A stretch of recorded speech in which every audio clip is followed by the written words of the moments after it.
Olá pessoal, tudo bem com vocês? A Globo não consegue, né, realmente ficar um dia sem passar vergonha. Eles levaram o programa o deputado Rodrigo Valadares e tentaram pressioná-los lá, né, perguntando sobre a anistia, né, se anistiar aqueles patriotas de 8 de janeiro não seria um precedente perigoso para acontecer no futuro, digamos assim, algo que poderia trazer sérios problemas. E o deputado ele não se irritou com essa situação, com essa pergunta, e começou a disparar uma enxurrada de fatos contra essa emissora que todos aí já conhecem, né? Mas vamos lá, vamos ver o que ele falou, né? E normalmente, eles, quando a pessoa começa a confrontá-los, eles não deixam as pessoas continuarem, né? Uma forma dele lá tentar combater. Mas vamos ouvir, vamos assistir o vídeo aí. Assista comigo.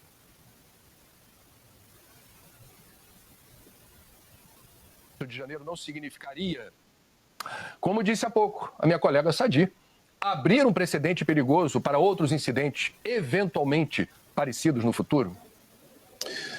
Olha, André, veja, a questão de chamar de golpe de Estado é uma opinião sua, é uma opinião de parte do jornalismo, é uma opinião do ministro Alexandre de Moraes, é uma opinião. Por exemplo, o ministro da Defesa do Brasil não tem essa opinião. Nós não temos essa opinião que foi uma tentativa de golpe de Estado. Se depredar prédio público é tentativa de golpe de Estado, bora prender o MST, vamos prender a CUT, vamos prender os movimentos de esquerda radical, que já depredaram isso aqui inúmeras vezes. Se isso é golpe de Estado, vamos fazer isso. Só para finalizar, no direito tem algo que nós chamamos, André, de crime impossível. Crime impossível é um crime que, por si só, pelos meios empregados, não teria como chegar ao resultado final. Mesma coisa que eu querer cometer um homicídio elegendo como arma uma pena de galinha. Por si só, aquela arma, deixa eu só finalizar, por si só, aquela arma nunca chegaria ao resultado. Foi o que aconteceu, foi uma baderna, foi um quebra-quebra, mas não haveriam meios para que o resultado final, que está sendo julgado, golpe de Estado, acontecesse. Se baderna, se quebra-quebra é golpe de Estado, vamos começar aprendendo no MST, vamos começar aprendendo na CUT, vamos começar aprendendo esse movimento de esquerda. Agora, Alexandre de Moraes está rasgando a Constituição e fazendo a Constituição alexandrina, onde ele é vítima, ele é réu, ele é inquiritor, ele é julgador, ele é Ministério Público, e eu não estou vendo você chamar ele de golpista. Isso, na verdade, se assemelha muito mais ao golpe do que velhinhas com a Bíblia na mão. Pessoas que quebraram e depredaram, isso é fato, patrimônio público, por favor, poderem cometer um golpe de Estado. E para finalizar, você fala em GLO. Como é que vai fazer uma GLO que o presidente já não era mais Bolsonaro, o presidente era Lula?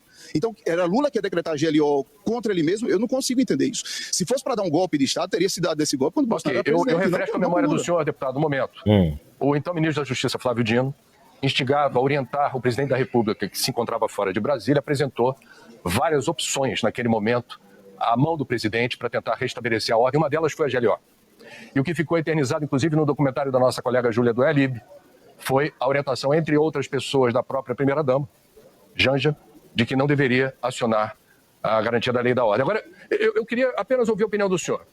Não sendo algo premeditado, financiado, arquitetado, como peça de um plano maior, que teve outros interesses que extrapolariam a balbúrdia, né? Algo que seria apenas uma confusão pontual em Brasília, me interessa ouvir a opinião do senhor. O que efetivamente aconteceu no 8 de janeiro? Como é que aquela turba se reuniu ali naquele dia, naquele horário, naquele lugar, inclusive protegido pelas forças do Exército naquele instante, para seguir em direção à sede dos três poderes e fazer o que fez? Foi apenas uma baderna? Foi um movimento, André, puramente espontâneo. Não houve liderança, não houve convocação oficial. Os deputados, eu era deputado federal eleito, eu estava fora do país, eu não fiz nenhuma convocação, nunca passei numa porta de quartel. Foi um movimento espontâneo, nascido da insatisfação das pessoas pelo resultado eleitoral. Foi uma revolta generalizada, sem nenhum tipo de coordenação, que ocorreu, que culminou naqueles fatos do dia 8. Ninguém está dizendo que não houve depredação, ninguém está dizendo que isso é louvável. Eu estou dizendo que isso não é novidade. Não foi a primeira vez que aconteceu depredação em prédios públicos. O movimento foi espontâneo, desorganizado e orgânico.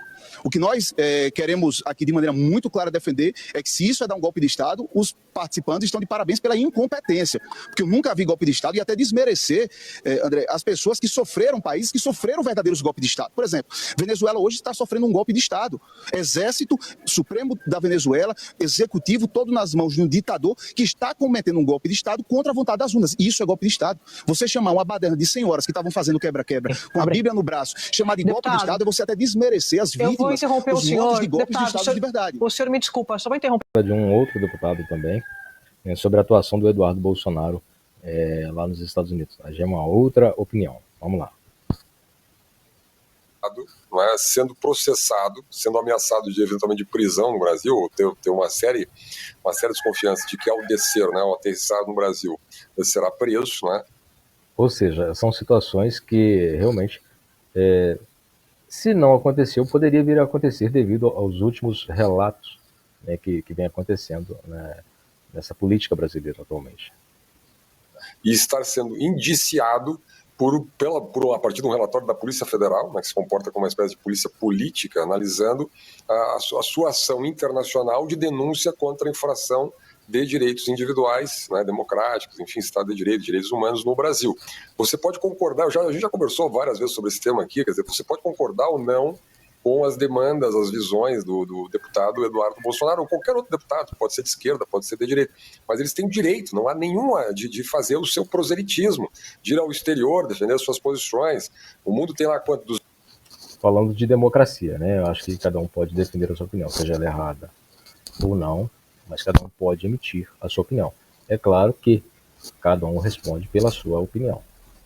200 países, pode em 200 países falar mal do ministro, falar mal do presidente, falar mal do senador, falar mal do deputado, falar mal, não é? Propor, defender sanções, inclusive, não é? Defender medidas, é um direito. Pode ser desagradável, pode ser equivocado, tem uma parte da sociedade que gosta, uma parte da sociedade que não gosta.